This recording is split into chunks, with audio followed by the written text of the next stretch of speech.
Hi everyone, मी आई चतुर्थीने आजचा आहे 4था दिवस आणि ही बॅच आहे ज्वेलरी मेकिंगची. ये चाय ने एक चस्का, इसको पीते ही टेन्शन की हो जाती है बत्ती गुल. आणि आम्ही चहा पेनं झाल्यावर आमच्या क्लासमध्ये येऊन बसलो. तिथे आम्हाला मॅडम कसं काय करायचं हे स्टेप बाय स्टेप शिकवत होती आणि त्यांची जी शिकवण्याची पद्धत आहे ना ती इतकी चांगली आहे की आम्हाला प्रत्येक गोष्ट एवढ्या चांगल्या प्रकारे लक्षात आली ना की असं पुन्हा विचारण्याची गरजच नाही पडली.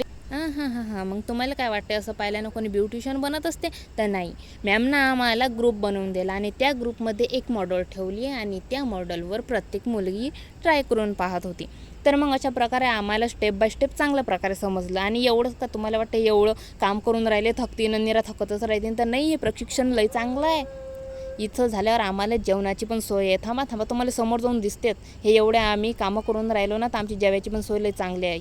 घ्या पा किती चांगली सोय आहे. जेवण पाहिजे ना तर एकदम मस्त आहे. मग जेवण झाल्यावर आम्ही वापस आलो. तुम्हाला काय वाटतं सुपरमॅन तशीच बनली? नाही.